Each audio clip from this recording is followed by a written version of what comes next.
الحمد لله رب العالمين،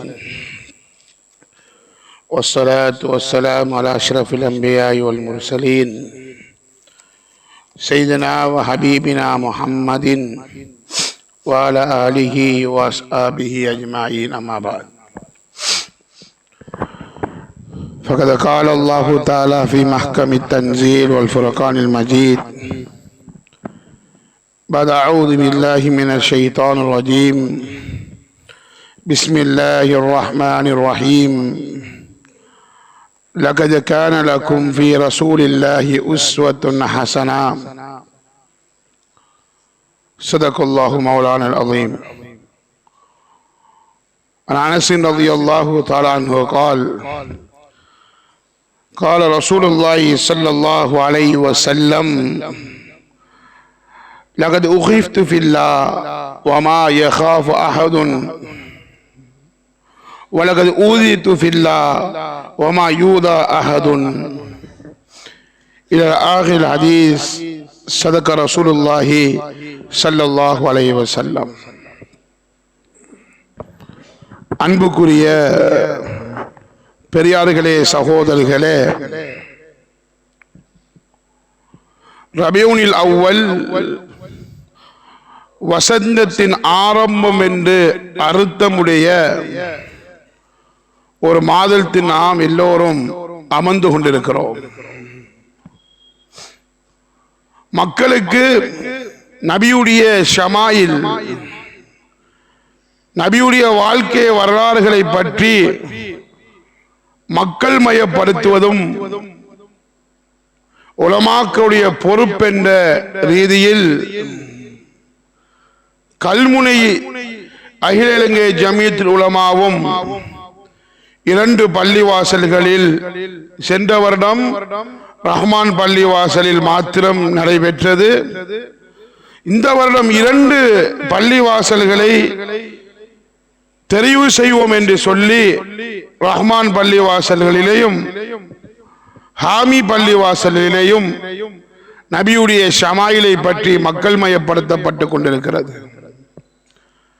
அன்பார்ந்தவர்களே, இந்த வாழ்க்கை வரலாறுகளை மக்கள் மயப்படுத்துவதே நோக்கம் என்னவென்றால், நமது வாழ்க்கையில் நபியுடைய சுன்னாவை, நபியுடைய தியாகங்களை நாம் ஒவ்வொருவரும் தன் வாழ்க்கையாக அமைத்துக் கொள்ள வேண்டும் என்பதுதான் இதனுடைய நோக்கமாக இருக்கிறது. முஹம்மது முஸ்தபா ஸல்லல்லாஹு அலைஹி வஸல்லம் அவர்கள் அனைத்து விடயத்திலேயும் பூர்த்தி உள்ளவர்களாக இருந்தார்கள். நம்முடைய வாழ்க்கையில் அதிகமானவர்கள் பள்ளிவாசலில் அபூபக்கரை போன்று, உமரை போன்று அமர்ந்திருப்பார்கள். ஆனால் வியாபாரத்தில் ஹாமானை விடவும் மோசம் உள்ளவர்கள் இருப்பார்கள். பள்ளிவாசலில் உமரை போன்றிருப்பார்கள், வீட்டுக்குள் அபு லஹபை போன்றிருப்பார்கள். அன்பு சகோதரர்களே, ஸல்லல்லாஹு அலைஹி வஸல்லம் அவர்கள் வெறும் இபாதத்தை, வணக்கத்தை மாத்திரம் நமக்கு வழிகாட்டவில்லை. குர்ஆன் சொல்லுகிறது, லகத் கான லகும் ஃபீ ரசூலில்லாஹி உஸ்வத்துன் ஹஸனா. ஸல்லல்லாஹு அலைஹி வஸல்லம் அவருடைய வாழ்க்கையில உங்களுக்கு குதுவத்து, நேரான வழி இருக்கிறது. நபி எந்த வாழ்க்கை எடுத்தாலும் சரிதான். ஸல்லல்லாஹு அலைஹி வஸல்லம் அவங்க உம்மத்துக்கு சொன்னாங்க, ஸல்லு கமா ரஅய்துமூனி உஸல்லி. நீங்க எப்படி என்ன நான் எப்படி தொழுகிறத போல நீங்க கண்டீங்களோ அதே போல தொழுது கொள்ளுங்க. உலகத்தில் இந்த வார்த்தையை யாராலும் சொல்ல இயலாது. நம்ம எத்தனை பேர் இருக்கிறோம், எந்த தொழுகையை போல நீங்க பார்த்து நீங்க செஞ்சு கொள்ளுங்க என்று சொல்ற அளவுக்கு இருக்கோமா இல்லையா தெரியாது. ஆனா ஸல்லல்லாஹு அலைஹி வஸல்லம் சொன்னாங்க, ஸல்லு கமா ரஅய்துமூனி உஸல்லி. என்ன எப்படி நீங்க தொழுகிறத போல கண்டீங்களோ அதை போல தொழுது கொள்ளுங்க. ஸல்லல்லாஹு அலைஹி வஸல்லம் ஹஜ்ஜுக்கு போறாங்க. ஹஜ்ஜுக்கு போற நேரத்துல சொன்னாங்க, ஹுது அன்னி மனாசிக்கக்கும், என் ஹஜ்ஜை பார்த்து நீங்க பழகுங்க. ஸல்லல்லாஹு அலைஹி வஸல்லம் சொன்னாங்க, நான் ஹஜ்ஜில என்னென்ன அமல்களை எப்படி எப்படி செய்யறனோ அதே போன்று செய்து கொள்ளுங்க.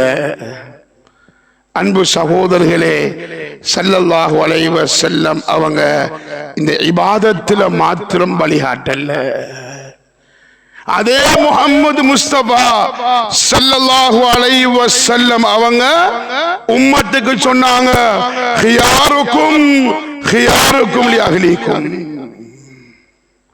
உங்களை சிறந்தவங்க யாரண்டா, உங்களை நல்லவங்க யாரண்டா, உங்களோட குடும்பங்களில நல்லவர்கள், உங்களோட மனைவி மார்க்கத்தில் சிறந்தவர்கள்.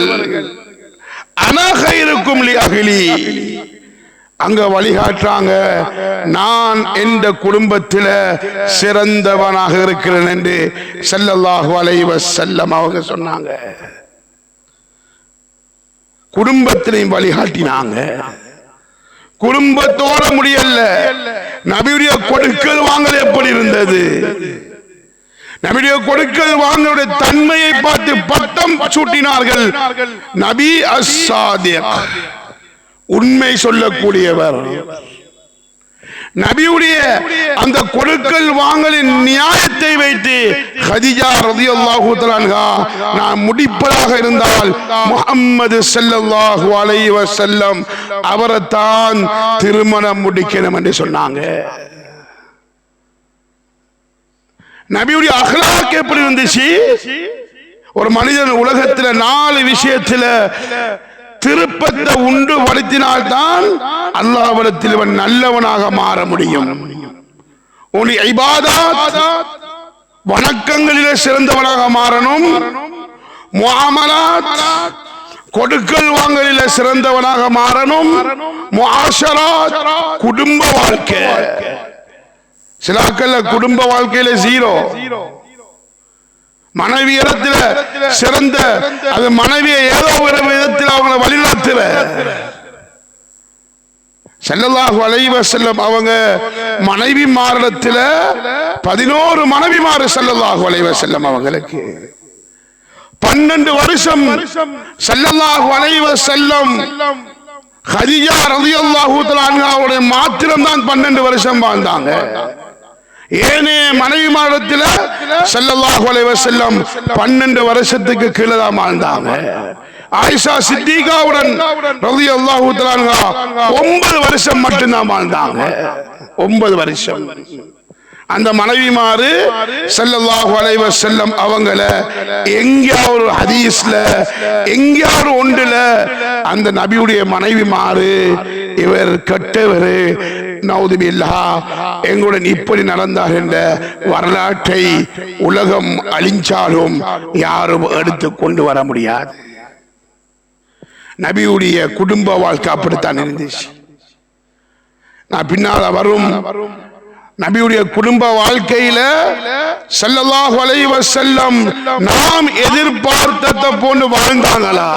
இதே தலைப்பும் அதுதான். நபியுடைய எளிமையான வாழ்க்கை எப்படி இருந்துச்சு? நபியுடைய வீட்டுடைய நிலைமை எப்படி? நபியுடைய சாப்பாட்டுடைய நிலைமை எப்படி? நபியுடைய படுக்கை எப்படி? நபியுடைய தலையணி எப்படி? நபியுடைய குடிவானம் எப்படி? எல்லாம் சாதாரண மனிதனை போன்றல்ல, அதை விடவும் மோசமானதான் இருந்தது. அந்த எளிமையான வாழ்க்கைக்குள் தான் ஸல்லல்லாஹு அலைஹி வஸல்லம் 11 மனைவிமாரை வச்சிருந்தாங்க. அந்த 11 மனைவிமாரும் ஸல்லல்லாஹு அலைஹி வஸல்லம் அவங்கள பார்த்து நல்லவர் என்ற பட்டத்தை தன்னிட்டார்கள். அதுக்கு ஒரு உதாரணம் சொல்றேன்டா. நபியுடைய வஹி இருக்கிறது, வஹியும் மனைவியின் ஒருவரான கதீஜா ரலியல்லாஹு தஆலா அன்ஹா அவங்களுடைய மடியிலிருந்து தான் வஹீயுடைய பிரதிபலிப்பு உண்டாகிறது. ஹிரா குகையில பயப்படுகிறார்கள் ஸல்லல்லாஹு அலைஹி வஸல்லம். அத வந்து முதலாவது ஸல்லல்லாஹு அலைஹி வஸல்லம் அவங்க கதீஜா ரலியல்லாஹு தஆலா அன்ஹாவிடத்தில் தான் சொன்னார்கள். அவர்கள் தான் ஆறுதல் படுத்தினார்கள். உங்களிடத்தில் வந்தவர் ஷைத்தான் இல்லை, உங்களிடத்தில் வந்தவர் ஒரு மலக்குதான் என்பதை கதீஜா ரலியல்லாஹு தஆலா தான் சொன்னார்கள். உங்களிடத்தில் வந்தவர் மலக்கு என்பதை. நபியுடைய இறுதி கட்டம் எப்படி நடைபெற்றது? நபியுடைய இறுதி கட்டமும் அந்த மனைவிமாருடைய ஒருவரான ஆயிஷா சித்திகா ரலியல்லாஹு தஆலா அன்ஹா அவங்களோட மடியில தான் ரசூலுல்லாஹ்வுடைய கடைசி நிலைமை உண்டானிச்சு. மடியில வச்சு ஆயிஷா சித்திகா சொல்லுகிறார்கள், நான் தான் என்னுடைய மிஸ்வாக்கை எடுத்து ஸல்லல்லாஹு அலைஹி வஸல்லம் அவங்களுக்கு நான் என் வாயில வச்சு அதை மிருதுவாக்கி நான் ஸல்லல்லாஹு அலைஹி வஸல்லம் அவங்களுக்கு மிஸ்வாக் செய்தேன். என்னுடைய உமிழ்நீர் தான் கடைசியாக ஸல்லல்லாஹு அலைஹி வஸல்லம் அவங்களுடைய வயிற்றில போன என்பதாக சித்திகா ரலியல்லாஹு தஆலா அவங்க சொல்றாங்க. நபியுடைய குடும்ப வாழ்க்கை சரியாக இருந்தது அன்பார்ந்தவர்களே. பள்ளிவாசலுக்குள் எவ்வாறு இருந்ததோ அதை போன்றுதான் நபியுடைய குடும்ப வாழ்க்கையும் சரியாக இருந்தது அன்பார்ந்தவர்களே. அதில் ஒவ்வொரு தலைப்பிலையும் செய்யப்பட்டு கொண்டிருக்கிறது. நேற்று நபி ஸல்லல்லாஹு அலைஹி வஸல்லம் அவங்க சிறுவர்களிடம் எப்படி நடந்திருந்தார்கள் என்ற விஷயம் சொல்லப்பட்டுச்சு. அதே போல நபியுடைய வியாபாரமும் அப்படித்தான் அமைஞ்சது. அன்பு சகோதரர்களே, ஆகையினால நபியுடைய வாழ்க்கையை நாம் ஒவ்வொருவரும் பேசுற நானும் நீங்களும் நபியுடைய வரலாற்றை படிக்கணும், நபியுடைய ஷமாயிலை படிக்கணும். ஷமாயில் திர்மிதி என்ற ஒரு கிதாப் இருக்கிறது. தமிழிலும் ஜமியத்துல் உலமா தலைமையகம் அதனை தமிழாக்கம் செய்திருக்கிறது. அதே போன்று இந்தியாவில் இருந்தும் ஒருவர் அதை தமிழாக்கம் செய்திருக்கிறார். அந்த தமிழாக்கத்தை எடுத்து நம்முடைய ஒவ்வொரு குழந்தைகளையும் அதை படிச்சு நம்முடைய வாழ்க்கை வரலாறுகளை நம்முடைய குழந்தைகளுக்கு ஊட்டுவது நாம் ஒவ்வொரு தாயும் தகப்பனுடைய கட்டாய கடமையாக இருக்கிறது அன்பார்ந்தவர்களே. நபியை பற்றி நம்முடைய பிள்ளைகளுடைய உள்ளத்தில் அதை அமர்த்த வேண்டும். பின்பற்றுவதற்கு தகுதியானவர் முஹம்மது முஸ்தபா ஸல்லல்லாஹு அலைஹி வஸல்லம் அவர்கள் தான் என்கிறத நிரூபிச்சு காட்டணும் அன்பார்ந்தவர்கள். அதனாலதான் ஸல்லல்லாஹு அலைஹி வஸல்லம் அவங்க இந்த உலகத்துல எளிமையான முறையில தன் வாழ்க்கையை அமைச்சு கொண்டாங்க.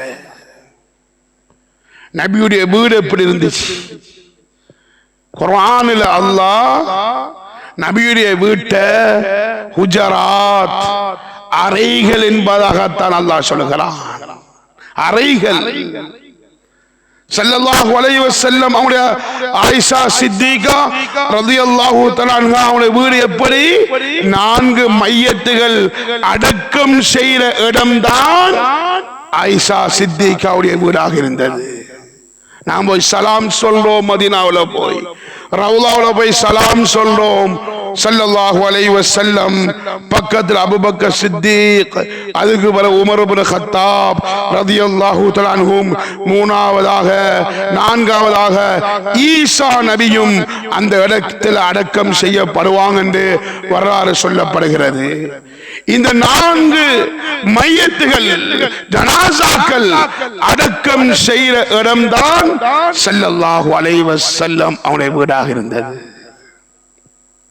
ஆயிஷா சித்திகா ரலியல்லாஹு தஆலா அன்ஹா சொல்றாங்க, ஸல்லல்லாஹு அலைஹி வஸல்லம் அவங்க இரவு நேரத்தில் சுஜூதுக்கு போவாங்க. சுஜூதுக்கு போற நேரத்தில் எங்களோட வீட்டில் நெருப்பு வெளிச்சம் இருந்தா நானே அதை மடிச்சு கொள்வேன். என்ற காலை நீட்டிருக்கக்கூடிய காலை சுஜூது செய்த நேரத்தில் சுஜூது செய்வதற்கு இடம் கிடைக்காது. அதனால வெளிச்சத்தில் நான் என்ன செய்வேன், நானே ஒதுக்கிக் கொள்வேன். ஸல்லல்லாஹு அலைஹி வஸல்லம் சுஜூதுல இருந்து எழும்பினதுக்கு பிறகு நான் காலை நீட்டிக் கொள்வேன். இரவு நேரம் வெளிச்சம் ஒன்றும் இல்லைண்டா ஸல்லல்லாஹு அலைஹி வஸல்லம் அவங்க என்ன கால்ல தட்டுவாங்க. தட்டிட்டு எனக்கு விளங்கிரும் ரசூலுல்லாஹ் சுஜூதுக்கு போறாங்கன்னு விளங்கிரும். நான் காலை மடிச்சு கொள்வேன், நான் சுஜூதுக்கு போவேன். ஸல்லல்லாஹு அலைஹி வஸல்லம் அவங்களுடைய வீடு அகலம் அவ்வளவுதான் அன்பார்ந்தவர்களே. அந்த வீட்டுக்குள் தான் வஹி இறங்கியது. அந்த வீட்டுக்குள் வாழ்ந்து கொண்டுதான் நபிமார்கள் அந்த ஸல்லல்லாஹு அலைஹி வஸல்லம் அந்த மனைவிமார்களிடத்தில் நல்லவர் என்ற பட்டத்தை எடுத்தது அந்த வீட்டுக்குள் இருந்துதான். நபியுடைய வீட்டுடைய உயரம் எப்படி? ஹசன் பஸ்ரி ரஹிமஹுல்லாஹ் சொல்கிறார்கள், ஸல்லல்லாஹு அலைஹி வஸல்லம் அவங்களுடைய வீட்டை உடைக்கிறதுக்கு முதல் நான் ஒரு தாபிஈ ஸல்லல்லாஹு அலைஹி வஸல்லம் அவங்களுடைய வீட்டுக்கு போனேன். என்ற கையை, நான் 11 வயசு இருக்கும், என்ற கையை உயர்த்தினா ரசூலுல்லாஹுடைய வீட்டுடைய கூரை படும் என்றார்கள். கையை உயர்த்தினால் ஸல்லல்லாஹு அலைஹி வஸல்லம் அவங்களுடைய வீட்டுடைய கூரை படும் என்றார்கள். அந்த கூரை எப்படி இருந்தது? ஈச்சம் ஓலையும் களிமண்ணாகத்தான் அந்த வீடு இருந்தது என்பதாக வரலாற்றில் பதியப்பட்டிருக்கிறது.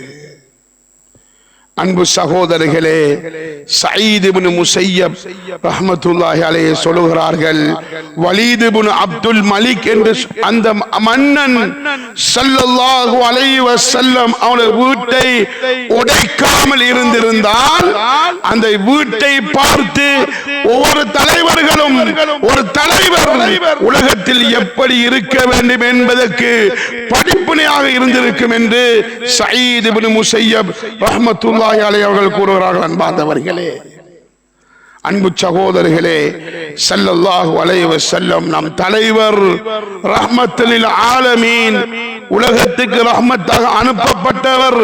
உலகம் படைக்கப்பட்டதே அந்த முஹம்மது முஸ்தபா ஸல்லல்லாஹு அலைஹி வஸல்லம் அவர்களுக்காக வந்தித்தான். அந்த முஹம்மது ஸல்லல்லாஹு அலைஹி வஸல்லம் அவருடைய வீடு, வீட்டுடைய அகலமும் இப்படித்தான், உயரமும் இவ்வளவுதான் அன்பார்ந்தவர்களே. ஆனால் இதிலிருந்து நாம் படிப்பினை பெறக்கூடியது என்ன தெரியுமா? ஸல்லல்லாஹு அலைஹி வஸல்லம் சொன்னாங்க, அர்பஉ மினஸ் ஸஆதா, 4 விடயம் இருக்கிறது. அந்த 4 விடயம் மனிதர்களுக்கு மகிழ்ச்சியை, சந்தோஷத்தை உண்டுபடுத்தக்கூடிய ஒரு காரியம் என்று சொன்னார்கள். அதில் ஒன்றுதான் அல் பைத்துல் வாசிய, ஒரு மனிதனுக்கு விசாலமான வீடு இருப்பது. அன்பார்ந்தவர்களே, யூசுப் ரஹ்மத்துல்லாஹி அலைஹி சொல்கிறார்கள், ஒரு மனிதன் முர்த்தத்தாக இஸ்லாத்தை விட்டு வெளியாக கூடியதற்குரிய இடம் எதென்றா அவனுடைய வீடு. ஒரு மனிதன் முர்த்தத்தாக ஆகணும் என்றா அதுக்கு காரணம் அவனுடைய வீடாக அமைச்சிருக்கும் என்று சொல்றாங்க. ஆகையால நம்ம ஒரு வீடு கட்ட போறோமா, தேவைதான் அந்த வீடு ஹலாலான முறையில் இருக்கணும். அன்பார்ந்தவர்களே, நான் ஒரு வீடை கட்டி கொடுக்க போறேனா அந்த வீடு ஹலாலாக இருக்கணும், ஹராம் சேர்ந்திடக்கூடாது. யோசித்து பாருங்க, ஸல்லல்லாஹு அலைஹி வஸல்லம் சொன்னாங்க, நீங்க வீட்டுக்குள்ள போற நேரத்தில் அஸ்ஸலாமு அலைக்கும் என்று சொல்லிட்டு போங்க. அந்த சலாத்தின் மூலமாக ஷைத்தான் விரண்டோடிடுவான். யோசித்து பாருங்க, அதே நேரத்தில் இந்த வீடு ஹராமான பணத்தினால வட்டியோட சம்பந்தப்பட்டு இந்த வீடு கட்டப்பட்டிருந்தா ஒரு வட்டியா, குர்ஆன் சொல்லுகிறது, யுத்தம் செய்யறதுக்கு தயாராகுங்க. வட்டியோட சம்பந்தம் இது இருக்குதா, யுத்தம் செய்யறதுக்கு தயாராகுங்க. யாரோட? அல்லாஹ்வுடனும் ரசூலுடனும். ஃபஅதுனு ஹர்பும் மினல்லாஹி வ ரசூலிஹி, அல்லாஹ்வுடனும் ரசூலுடனும் யுத்தம் செய்வதற்கு தயாராகுங்கள். யோசித்து பாருங்க, என் வீடு ஹராமான முறையில் அமைஞ்சிருக்கதா? அல்லாஹ் எனக்கு என் வீடு விசாலமாக இருக்கணும் என்று விரும்புகிறோம், ஹலாலான பணத்தை வச்சு கற்றோம், அந்த வீட்டில் இஸ்ராஃபும் அமையல, வீடு கட்டி நான் பெருமை அடிக்கலண்டா அந்த வீடு இருக்கிறதுல எந்த ஒரு பிரச்சனையும் இல்லை. இஸ்லாம் அதற்கு அனுமதி கொடுத்திருக்கிறது. ஸல்லல்லாஹு அலைஹி வஸல்லம் அவங்களுக்கு தங்க வீட்டில் இருப்பது பெரிய விடயம் அல்ல. ஒவ்வொரு மலையை தங்கமாக்கி தரவா என்று ஸல்லல்லாஹு அலைஹி வஸல்லம் அவனிடத்தில் அல்லாஹ் கேட்டான். அன்பானவர்களே, ஆகையினால நபியுடைய வீட்டை பற்றி ஏன் இந்த இடத்தில் சொல்லப்படுகிறதா? உத்தம நபி, சொர்க்கம் அவருக்கே சொர்க்கத்தில் உயர்ந்த அந்தஸ்து கொடுக்கப்படக்கூடிய நபியுடைய வீடே அவ்வாறு இருந்தது என்றால், நாமெல்லாம் சொர்க்கத்தில் ஃபுட்போட்ல இருக்கிற நம்மள அந்த வீட்டை எந்த அளவுக்கு ஹலாலான முறையில் அமைச்சு கொள்ளணும் என்கிறத நாம் ஒவ்வொரு வழங்கிக் கொள்ளணும். அன்பார்ந்தவர்களே, நபியுடைய சாப்பாடு எப்படி இருந்துச்சு? நபியுடைய சாப்பாடுக்கு முதல் நபியுடைய நெஞ்சும் வயிறும் சமனாகத்தான் இருந்தது. இதுல ஒரு ஆள் காட்டிலுமா? நபியுடைய நெஞ்சும் வயிறும் சமனாக இருக்கணும் இருந்துச்சு. ஏனென்னா நபியுடைய சாப்பாடு அப்படித்தான் அமைச்சது. ஆயிஷா சித்திகா ரலியல்லாஹு தஆலா சொல்றாங்க, நாங்க முதலாம் பிறை பார்த்தோம், இரண்டாம் பிறை பார்த்தோம், மூன்றாம் பிறை பார்த்தோம், 2 மாதம் எங்கட வீட்டுல அடுப்பே எரியல்ல. கேட்கிறாங்க, அப்ப 2 மாசம் என்ன செஞ்சீங்க? சொன்னாங்க, அந்த 2 மாசமும் எங்களுடைய உணவு தண்ணீரும் ஈத்தம்பழமும் தான். சொல்லப்படுகிறது, ஸல்லல்லாஹு அலைஹி வஸல்லம் அவங்க வாழ்க்கையிலேயே விலை உயர்ந்த கோதுமையால ரொட்டி சுட்டு சாப்பிட்டதே கிடையாது. எதுவரைக்கும்? ஹத்தா லக்கியல்லாஹ, அல்லாஹ்வை சந்திக்கும் வரைக்கும் விலை உயர்ந்த கோதுமையினால் ரொட்டி சுட்டு சாப்பிட்டதே கிடையாது. அன்பார்ந்தவர்களே, உலமாக்கள் சிலாக்கள் கூறுறாங்க, உலகத்திலேயே முதலாவது வந்த பித்அத் எதண்டா? அரிதட்டி, மாவு அரிக்கிற தட்டி. ஏன் சொன்னாங்கன்னா, ஸல்லல்லாஹு அலைஹி வஸல்லம் தொழி கோதுமை வரும், அதை இடிப்பாங்க, இடிச்சு வாயில வச்சு ஊதுவாங்க, பறக்கிறதெல்லாம் பறக்கும், மீதமானத்தை வச்சுதான் ரொட்டி சுட்டி சாப்பிடுவாங்க. யோசித்து பாருங்க, நம்ம வீட்டுல கொஞ்சம் உப்பு கூடண்டா மகரம் கிளம்பிடும். வீட்டுல கொஞ்சம் சாப்பாடு இல்லண்டா வெளியால போய் சாப்பிடுறோம். ஒரு கல்லு கடந்துட்டா அந்த சாப்பிடுறல்ல. யோசித்து பாங்க, ரஹ்மத்துல் ஆலமீன் உரலுக்குள்ள போட்டு அந்த கோதுமையை அடிச்சிட்டு அதை ஊதுவாங்க, அந்த தொழியெல்லாம் பறக்குவது பறக்கும், மீதமான வச்சுதான் ரொட்டி சுட்டி சாப்பிடுவாங்க. ஸல்லல்லாஹு அலைஹி வஸல்லம் அவங்க வயிறு நிறைய தொடர்ச்சியாக 2 நாள் சாப்பிட்டதே கிடையாது. தொடர்ச்சியாக 2 நாள் வயிறு நிரம்ப சாப்பிட்டதே கிடையாது. ஸல்லல்லாஹு அலைஹி வஸல்லம் அவங்க ஒரு நாளையில 2 நேரத்தில் இறைச்சியும் மாவு கோதுமையும் ரொட்டியும் சாப்பிட்டதே கிடையாது. ஒரு நேரத்தில் ரொட்டி கிடைச்சா, இறைச்சி கிடைச்சா, மற்ற இரவையில ஸல்லல்லாஹு அலைஹி வஸல்லம் அவங்களுக்கு இறைச்சி கிடைக்காது. ஒரு நாள் ஆயிஷா சித்திகா ரலியல்லாஹு தஆலா அன்ஹா இரவு நேரத்தில் இருட்டில இறைச்சி வெட்டி கொண்டிருக்கிறாங்க. உருவார வந்து கேட்கிறாரு, ஆயிஷாவே, நீங்க எண்ணெயினால, அந்த காலத்துல எண்ணெயில தான் விளக்கு பத்த வைக்கிற, எண்ணெயினால எண்ணெய் இருந்தா நீங்க வெளிச்சத்தை உண்டுபடுத்தலாமே, விளக்க பற்ற வைக்கலாம் என்று கேட்டாங்க. அதுக்கு ஆயிஷா சித்திகா ரலியல்லாஹு தஆலா சொன்னாங்க, எங்களுக்கு பகல் நேரத்தில் எங்களுக்கு அந்த எண்ணெய் கிடைச்சிருக்குமெண்டா அந்த எண்ணெயை வச்சு நாங்க எங்களை பசியை தீர்த்திருப்போம். பகல் நேரத்தில் சாப்பாடு இல்லாம பட்டினியாக இருந்திருக்கிறார்கள். ஸல்லல்லாஹு அலைஹி வஸல்லம் அவங்க வீட்டுக்கு வருவாங்க, ஏதாவது சாப்பாடு இருக்கான்னு கேட்பாங்க.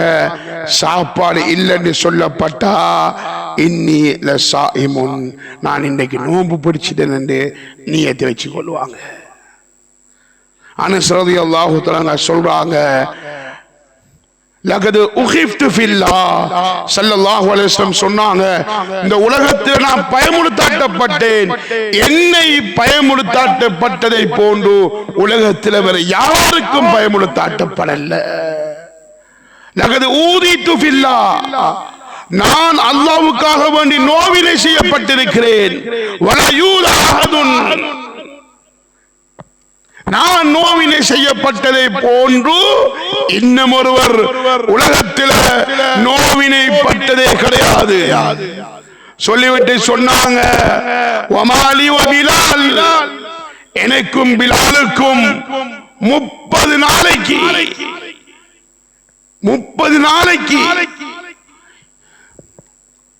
பிலாலுடைய கமுக்கட்டுக்குள்ள மறைச்சி வைக்கிற அந்த உணவை மாத்திரம்தான் 30 நாள் வச்சு நாங்கள் சாப்பிட்டோம். அது மட்டும்தான் எங்களுக்கு கிடைச்சது என்பதாக ஸல்லல்லாஹு அலைஹி வஸல்லம் அவங்க சொன்னாங்க. கந்தகுல யுத்தத்தில் சஹாபாக்கள் போய் ஸல்லல்லாஹு அலைஹி வஸல்லம் அவங்களிடத்துல முறைப்படுறாங்க, யா ரசூலல்லாஹ் பசியாக இருக்கி, ஒரு கல்லை கட்டியிருக்கிறோம், தாங்க முடியாம இருக்கி. சொன்னாங்க, ரசூலுல்லாஹ் தன்னை வயிற்றை கிளப்பி காட்டினாங்க, நீங்க ஒரு கல் தான் கட்டிருக்கீங்க, நான் பசியினால 2 கல்லை கட்டிருக்கேன்னு சொன்னாங்க. நபியுடைய சாப்பாடு அப்படித்தான் அன்பார்ந்தவர்களே. யோசித்து பாருங்க, 2 மாசத்துக்கு சும்மா கேட்க 2 மாசத்துக்கு தொடர்ச்சியா இறைச்சியே திங்க இயலுமா நமக்கு? ஆக விருப்பமான சாப்பிட இறைச்சி 2 மாசத்துக்கு எங்களோட வீட்டுல தொடர்ச்சியாக இறைச்சிதான். அதுவே நமக்கு திங்க இயலாண்டா 2 மாசம் ஸல்லல்லாஹு அலைஹி வஸல்லம் அவங்களும் அவங்களுடைய குடும்பங்களும் அந்த ஈச்சம்பழத்தையும் அந்த தண்ணீரும் தான் கொடுத்தாங்கண்டா, இந்த நபியை, இந்த தலைவரை பின்பற்றாமல் உலகத்தில் நாம் யாரை பின்பற்ற முடியும் அன்பார்ந்தவர்களே? இந்த நபியுடைய இந்த சாப்பாட்டிலிருந்து நம்ம என்ன படிப்பினை பெறணும்? ஸல்லல்லாஹு அலைஹி வஸல்லம் அவங்க 3 வருஷம் ஷுஅபே அபி தாலிபில நாடு கடத்தப்பட்டாங்க. சொந்த நாட்டுக்குள்ளே நாடு கடத்தப்பட்டாங்க. யாரும் பேசக்கூடாது, யாரும் சாப்பாடு கொடுக்க கூடாது, யாரும் வியாபாரம் செய்யக்கூடாது என்று கஅபாவுல தொங்க விட்டாங்க. சஹாபாக்களும் ஸல்லல்லாஹு அலைஹி வஸல்லம் அவங்களும் அந்த நேரத்தில் சாப்பிட்ட சாப்பாடு என்னண்டா, இலைகளும் கொலைகளையும் தான் சாப்பிட்டாங்க. ஒரு சஹாபி சொன்னார்கள், அந்த இலையையும் கொலையையும் சாப்பிட்டு என்ற வாய் புண்ணாயிட்டு.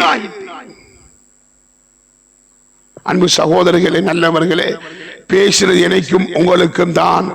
நம்ம வீட்டுல அல்லாஹ் இந்த கல்முனையில யாரும் இப்படி வாழ்ந்து கொண்டிருக்கிறாங்கண்டா யாரும் இல்லை.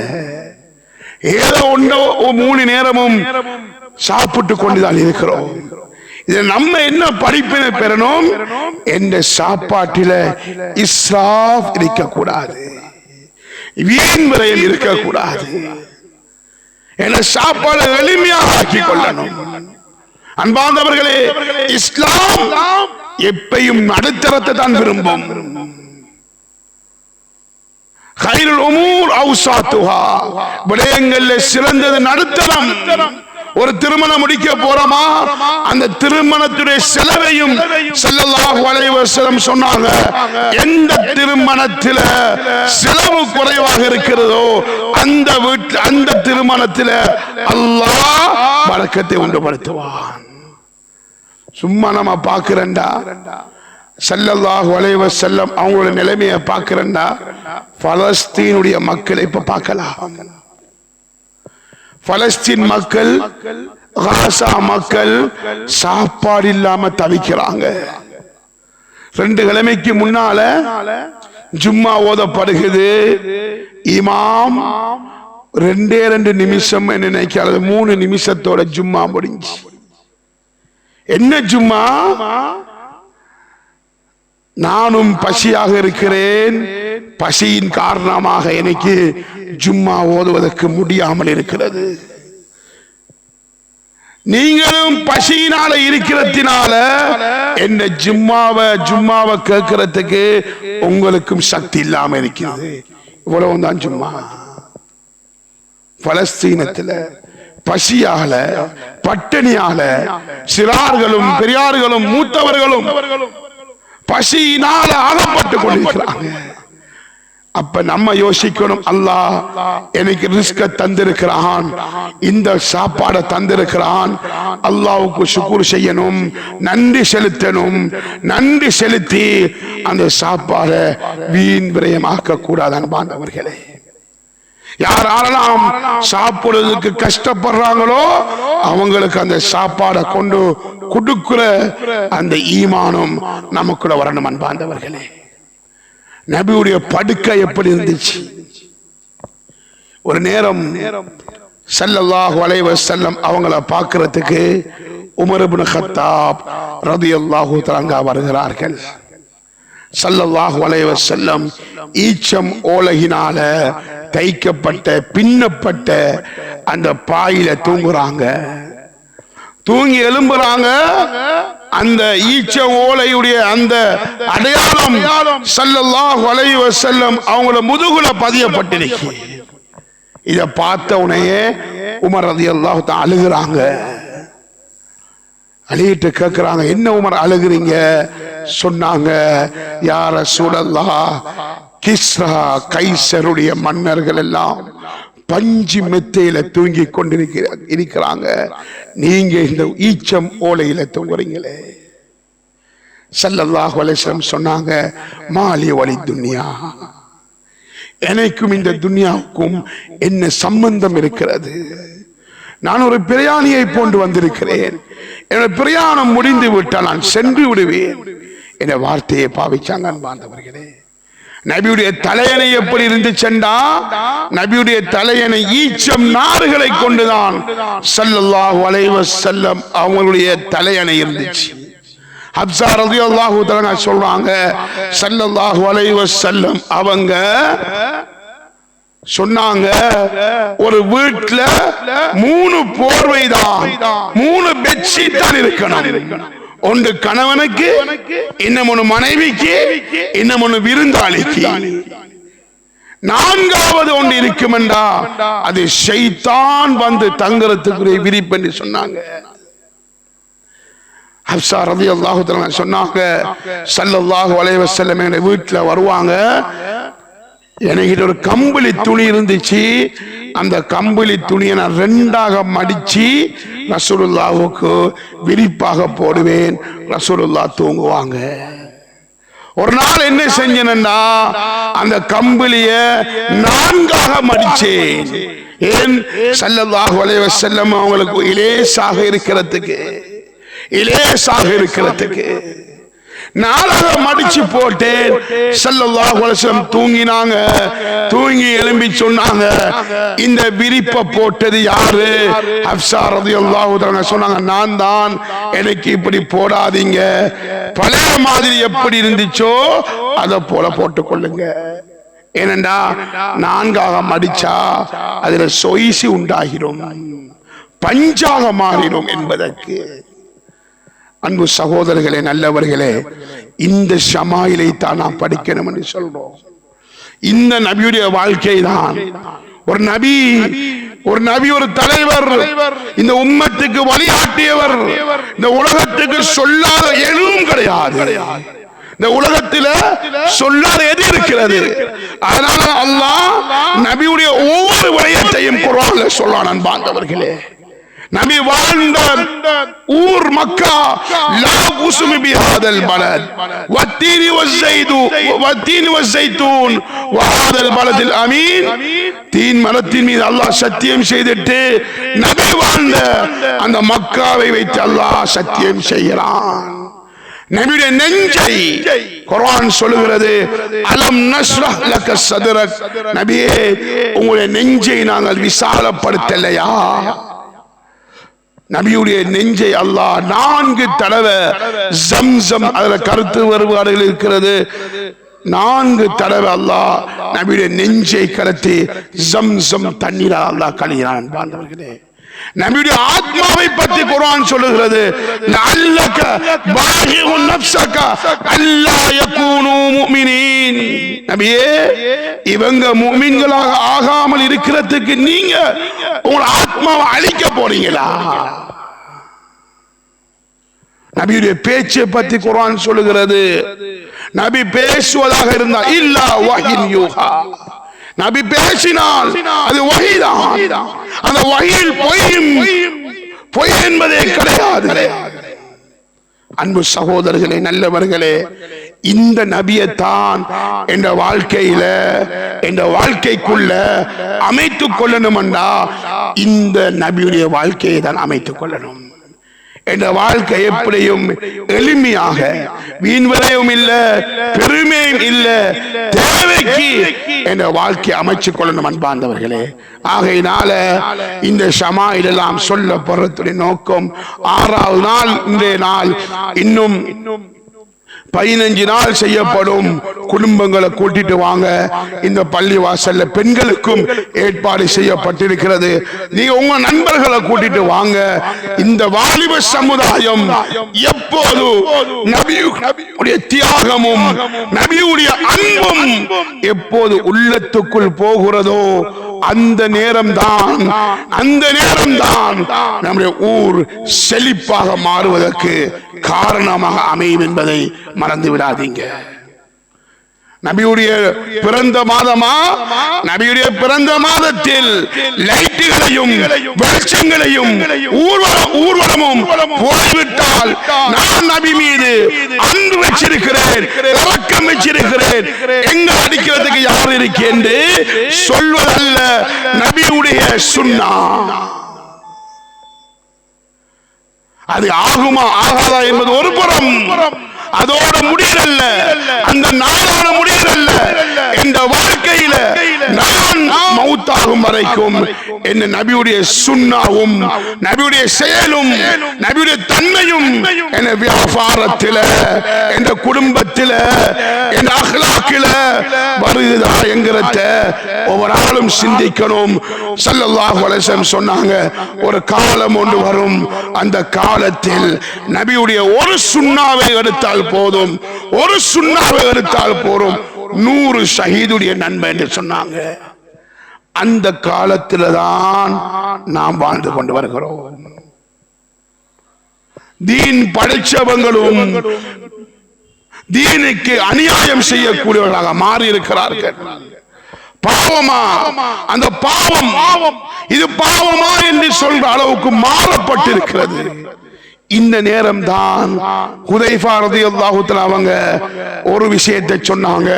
சாப்பிட்டு இருக்கிற நேரத்தில் நீங்க ஏன் இப்படி பெரிய சம்பவம், ஏன் இப்படி நீங்க சாப்பிடுறீங்க என்று சொன்ன நேரத்தில் சொன்னாங்க, லா அத்ருக்கு சுன்னத ஹபீபி லிஹாஉலாஇல் ஹுமகா. இந்த மடையர்களுக்காக வேண்டி நான் என்ற நபியுடைய உத்தம நபியுடைய சுன்னாவை நான் விடுவதா?